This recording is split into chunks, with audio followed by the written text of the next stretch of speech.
De todas maneras, la tramitación sigue y todos los portavoces están a disposición. Pasamos al siguiente punto del orden del día, es la siguiente comparecencia con tramitación acumulada, que será el señor don Adrián Manzanaro Fernández, al que le pido que por favor nos acompañe en la mesa. La comparecencia de tramitación acumulada por parte del Grupo Parlamentario de Unidas Podemos, de Más Madrid. Y como siempre saben ustedes, el objeto es informar sobre su conocimiento en la materia en relación al proyecto de ley de ordenación de atención farmacéutica de la comunidad.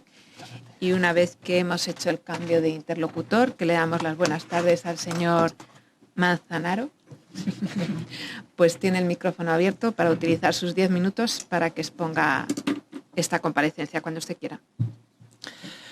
Buenas tardes. En primer lugar, agradecer a los grupos de Unidas Podemos, Más Madrid, que han solicitado nuestra comparecencia. Nosotros nos hemos incorporado muy recientemente al debate de esta ley.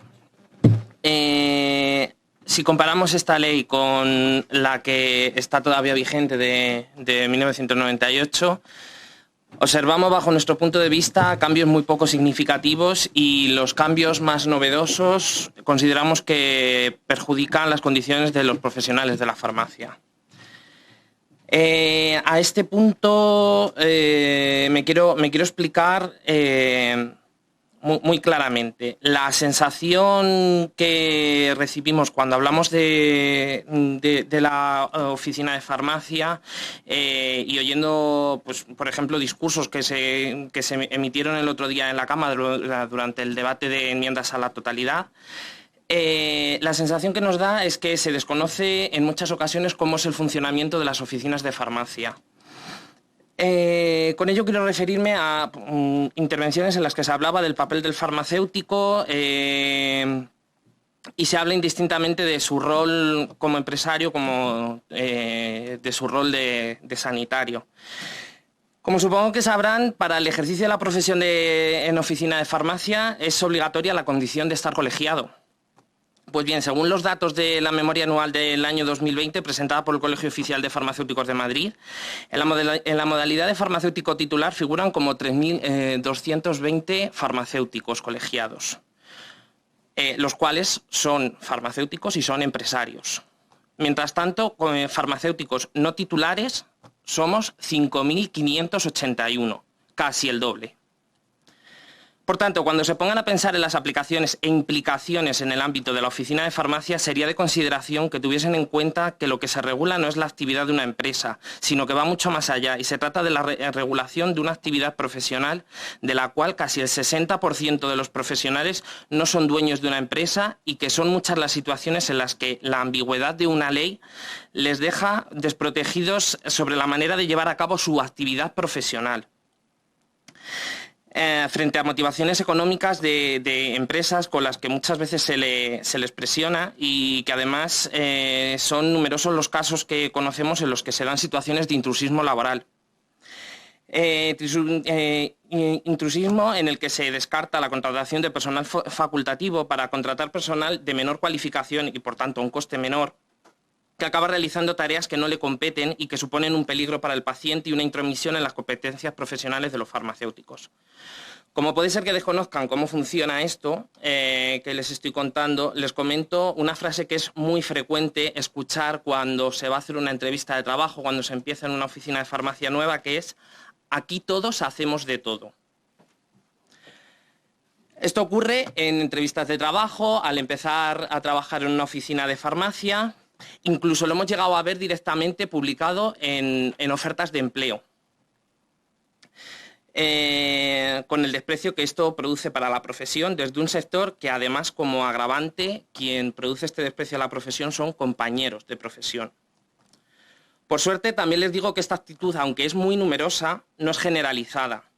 Existen empresas, compañeros de profesión, que cada día se esfuerzan por hacer las cosas bien, por actuar con profesionalidad, con dedicación al paciente y dotando a su empresa del personal cualificado que les corresponda, buscando la mejor atención al paciente. Es por ello que, respecto al funcionamiento de la oficina de farmacia,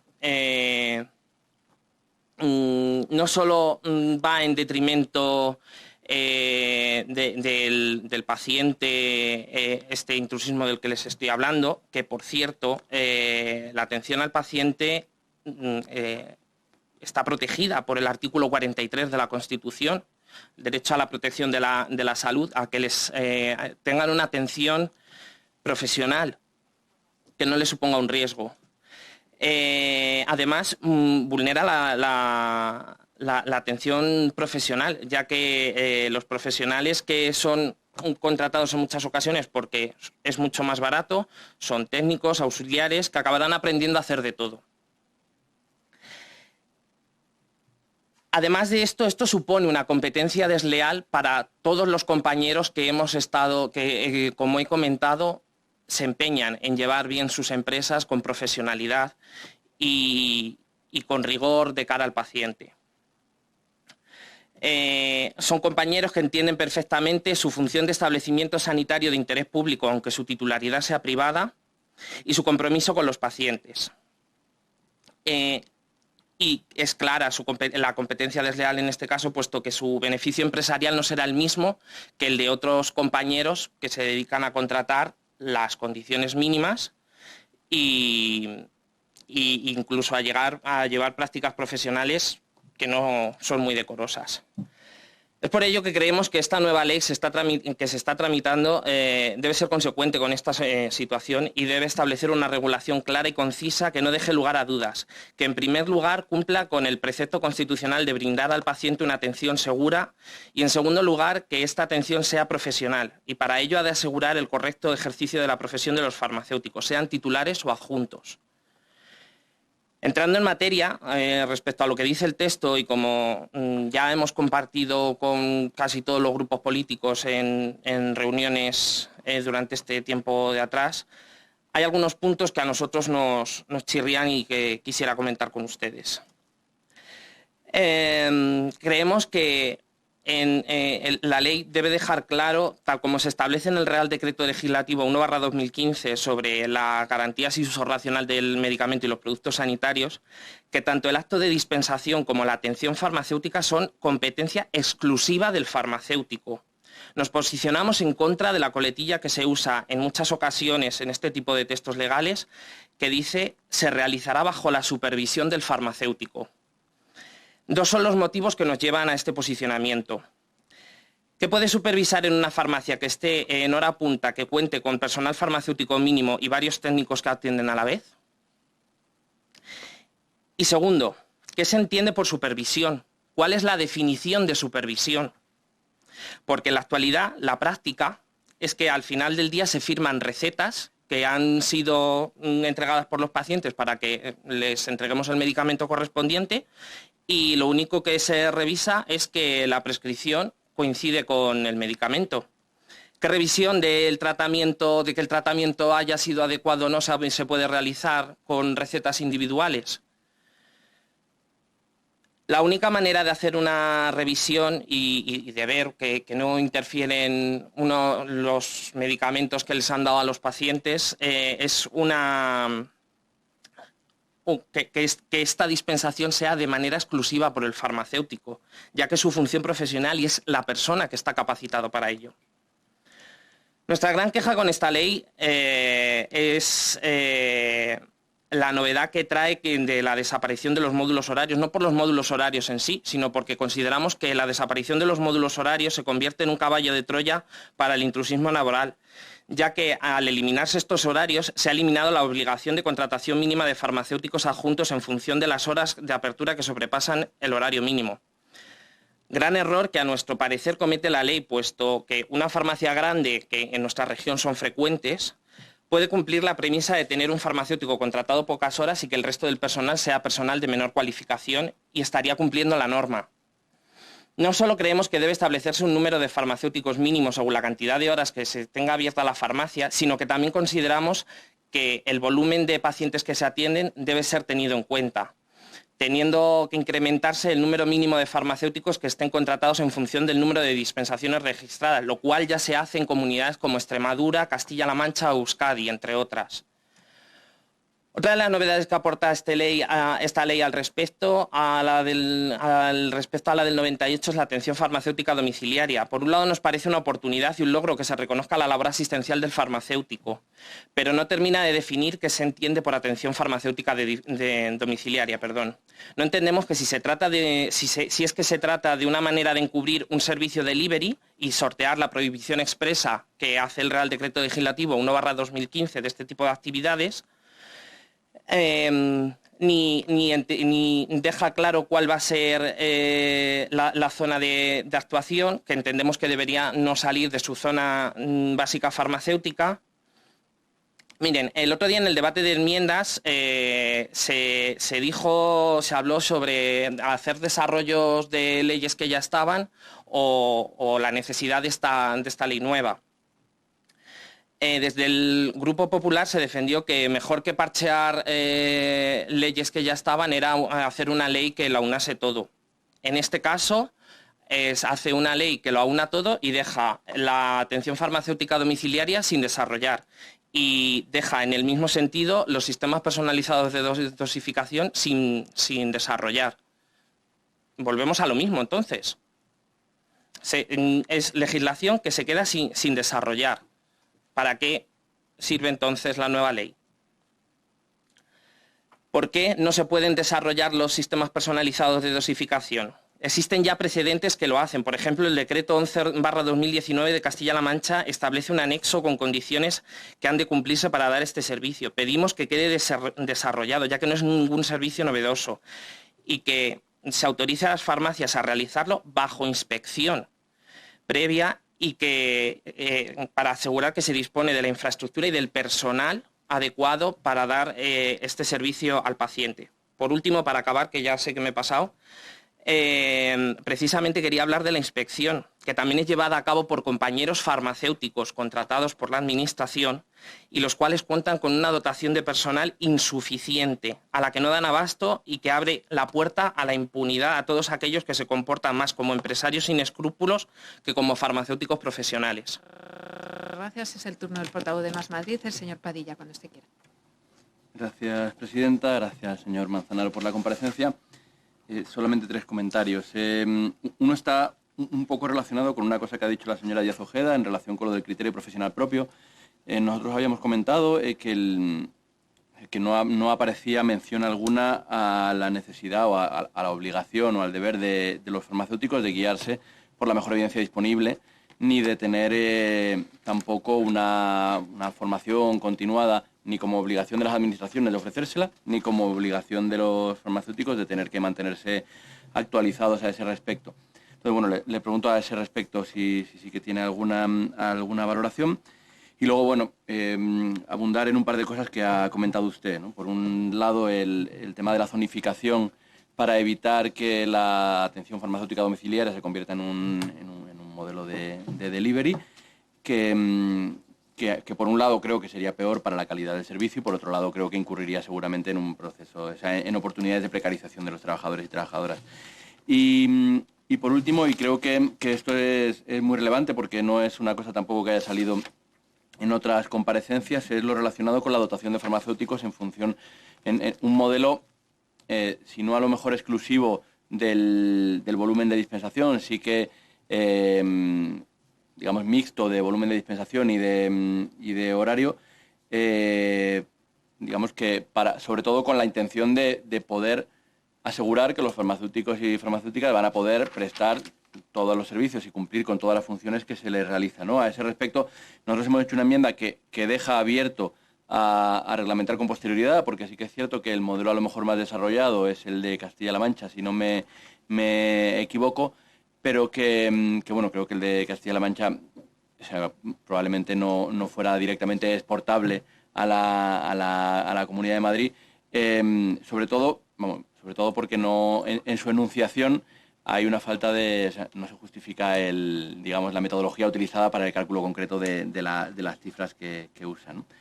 Entonces, bueno, nada más y agradecer la comparecencia. Muchas gracias. Cierra este punto el invitado, el señor Manzanedo, cuando usted quiera. Vale.